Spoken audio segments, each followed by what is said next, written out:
Oi, gente, eu sou Débora Diniz. Hoje é dia 15 de maio de 2019. É o dia da aula pública no Brasil, em defesa da educação, em defesa da educação superior, em defesa das universidades. Eu sinto muito por não estar, corpo a corpo com vocês na rua. Estar distante é parte desse processo que nós estamos vivendo no país de perseguição à pesquisa, aos professores, à ciência, às universidades. Mas nós temos uma saída, e aqui ela foi posta hoje. Se fizer sentido, quem sabe a gente pode fazer toda semana, nós podemos fazer quando acharem que é bom conversar, que é bom trocar ideias. Foram tantas as perguntas, eu tentei selecionar algumas delas, e quem sabe para começar a nossa conversa. A primeira veio da Andréia Cordeiro, e ela me pergunta se eu entendo se esse ranço, e olha as palavras que ela usa, e ataque à universidade é recalque ou medo do poder do conhecimento. Aqui eu começaria com uma provocação da categoria que a Andréia usou de recalque. Recalque na psicanálise é exatamente isso. É eu ter um objeto amoroso da qual eu não consegue ser meu, não consigo atingir, eu não consigo fazer dele parte da minha vida. Quem são essas pessoas que perseguem as universidades, em especial as universidades públicas, dizendo que não há intelectual que possa debater comigo, em que as pessoas vivem em balbúrdia, e que há farra, sexo e drogas nas universidades? Curiosamente, algumas delas passaram por universidades públicas, outras não. Então, não é um ranço de pessoas que não reconhecem ou que ignoram a importância do pensamento, da pesquisa, inclusive para o desenvolvimento pessoal, não diria só para a importância do país. Mas são pessoas que têm um recalque sobre esse sistema universitário, do qual não os reconhece como os intelectuais que se querem lançar, como as vozes de um conjunto de pensamento que querem ser assim reconhecidos. Então, são pessoas que querem para si um reconhecimento que a universidade não os oferece. E isso não estaria mal. Nós temos diferentes comunidades na vida social que vão oferecer diferentes formas de reconhecimento. As pessoas que vivem em igrejas vão reconhecer os seus líderes. Comunidades que vão viver, comunidades alternativas, vão ter outros líderes. As universidades vão ter as suas pessoas às quais se reconhecem. E há linguagem, há regras, há valores compartilhados para esse reconhecimento. Então, esse recalque me parece que é uma boa forma de responder aqui. Eu diria também que são pessoas ressentidas por esse recalque. Não são reconhecidas e passam a se ressentir e, a partir daí, passam a desqualificar. O surpreendente neste momento do país é que nós temos um ministro da educação, ou seja, alguém a quem não se poderia ser autorizado esse recalque, esse ranço, esse ressentimento, porque tem que representar a política educacional universitária no país. E é dele a qual surgiu a categoria sobre redução do financiamento universitário, porque há balbúrdia nas universidades. Nem indo ao dicionário nós vamos entender como balbúrdia pode ser um critério de definição de prioridades orçamentárias.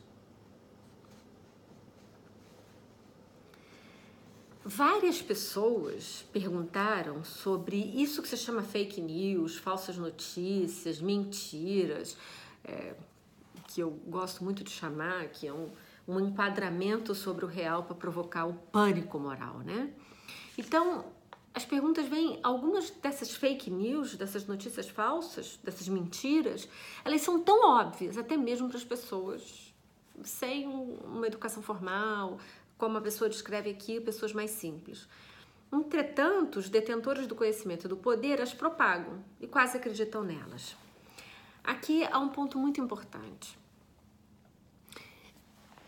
Há uma parcela importante das pessoas que divulgam e disseminam as mentiras, as fake news, como a mamadeira de piroca. Eu peço perdão, por dizer essa expressão. Não pela palavra erotizada, mas pela vulgaridade do que ela representa, um ataque à inteligência humana, do que isso possa existir.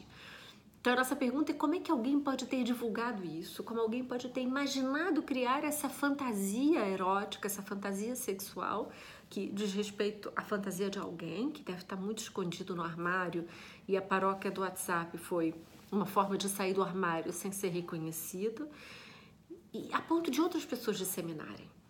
A disseminação, ela é uma estratégia de mobilização a partir de uma narrativa muito fácil.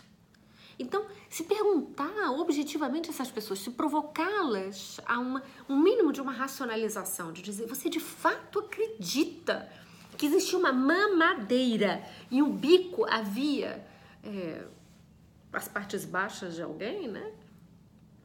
Eu arriscaria dizer que quase ninguém, com 2 neurônios funcionando para promover uma sinapse, diria, eu acredito. Então não é uma convocação de acreditar ou não acreditar. É muito mais uma provocação de que onda eu consigo movimentar para um rebanho se mover junto para a disseminação do pânico moral. Com um único objetivo, criar uma bipartição, um binarismo da sociedade, de dizer, eles disseminam uma fantasia como essa.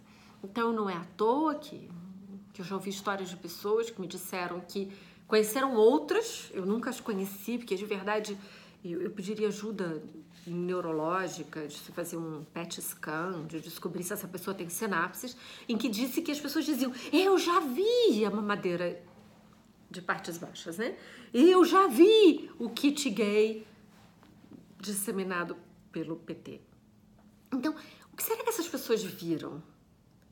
Há uma confusão de sentidos, inclusive de sentidos existenciais, como ver, ouvir, sentir, tocar e experimentar o medo. O que essas pessoas viveram é esse estresse causado por um pânico disseminado, cuja mensagem do bolsonarismo, do olavismo, é de que vai se acabar a família, vão se acabar as crianças, de que a princesa Elsa, né, eu ia falar da Era do Gelo, não, de Frozen, do castelo, que sai, que vai pro castelo, ela é uma lésbica que vai dar um beijo na Bela Adormecida, e sei lá se ela e a Branca de Neve vão ser lésbicas. Então, essa sofisticação delirante de uma fantasia erótica e sexualizada sobre o que não seria a reprodução biológica, o que não seria um sexo heteronormativo, ela é muito intensa para movimentar um pânico moral e com respostas muito fáceis. Então as pessoas passam a dizer, eu vi, eu acredito, eu toquei. Eu queria muito conhecer uma pessoa que diga que tocou numa madeira de partes baixas, né? Então, as perguntas que vêm sobre essa fantasia, elas dizem qual a importância que nós temos de checar informações. Todas as pessoas hoje que são usuárias de redes sociais, e pode ser da paróquia ao WhatsApp, ao Twitter, a um Facebook, elas estão se transformando para fazer uma pergunta que não é apenas quem me mandou algo, que é isso que se movimenta nessa rede do pânico moral e do medo. Não é quem me mandou, mas foi minha mãe, minha irmã, minha filha, meu pai, meu irmão, meu vizinho, mas é quem falou isso baseado no quê, com que fontes. Isso devagar está começando a mudar. A minha descrição sobre esse fenômeno é se nós vivemos a intensidade das notícias falsas, das fantasias sobre o pânico moral, especialmente durante as eleições, que foi descrito como esse momento da pós-verdade, em que todos dissemos, cada um tem um ponto de vista, é só o seu ponto de vista, aqui está o meu, e isso, claro que isso é um erro, é um equívoco. Nós estamos entrando num momento que se descreve como de pré-verdade. E aqui eu não estou fazendo nenhuma discussão, gente, positivista do início do século XX sobre o que é a verdade, quem é que define a verdade, quais são os critérios de verdade. Isso é primeiro semestre de sociologia, de se afirmar, ou de filosofia da ciência, de que a verdade não existe, de que tudo... Mas não é tudo que é relativo, não é tudo que vale. quando nós estamos falando dentro de uma comunidade acadêmica, nós temos critérios de validação da verdade. Mesmo que essa verdade seja transitória, que essa verdade seja tentativa, que essa verdade seja por refutação de hipóteses, que essa verdade seja o que nós conseguimos chegar em um determinado momento sobre o conhecimento. Mas isso não quer dizer que é tudo que vale. Então não vale criacionismo, não vale terra plana, não vale dizer que não houve escravidão no Brasil ou que não houve nazismo. Ou seja, o relativismo do tudo vale não é a dúvida genuína de produção do conhecimento científico. Então, se nós precisarmos retornar ao uso dessa palavra, que retornemos. Estamos vivendo um retorno à pré-verdade, em que as pessoas vão fazer as perguntas sobre quem produziu o conhecimento, onde produziu e como produziu. Há uma outra pergunta que diz como lidar com, e assim está dito, né, com os eleitores do Bolsonaro que ainda não assumem arrependimento e tem uma pauta moral. Em quem investir para mostrar a barbaridade do que está acontecendo? Muito interessante quando nós pensamos quem é esse eleitor do Bolsonaro? Quem foi esse eleitor do Bolsonaro? Uma massa se movimentou por dizer não, eu não quero aquilo que estava. Outra se movimentou com uma pauta fácil, que é essa pauta da corrupção, que é uma pauta de todos nós. Quando eu chamo de pauta fácil, não é porque ela não é importante, ela é central à democracia brasileira. Quando eu chamo de falsa, é porque ela é uma faísca, entende? Para promover um incêndio. Todos concordamos que o país não pode ser guiado nem movido por uma corrupção, que a corrupção é algo que tem que ser combatido. Então essa pauta não é de ninguém, essa pauta é de qualquer pessoa que defenda a democracia. Mas há uma parcela, que eu diria mínima, da qual eu duvido da capacidade de produção de sinapses, da qual vai acreditar na mamadeira erótica, que vai acreditar no kit gay, que vai acreditar na princesa Elsa e nas coisas de Jesus na goiabeira, essas coisas que nós já ouvimos até então. Então, em quem investir para mostrar, e a palavra é muito boa, barbaridade, os bárbaros eram isso, que nós vamos chamar anterior a um processo civilizatório de construção do pensamento, de esforço argumentativo para o pensamento, para mostrar o que está acontecendo. Eu diria que não é no limite da barbárie. Não é aqueles que estão disseminando coisas como princesa Elsa, mamadeira de mamadeira de partes baixas, kit gay, até horrível as coisas ficar repetindo, né?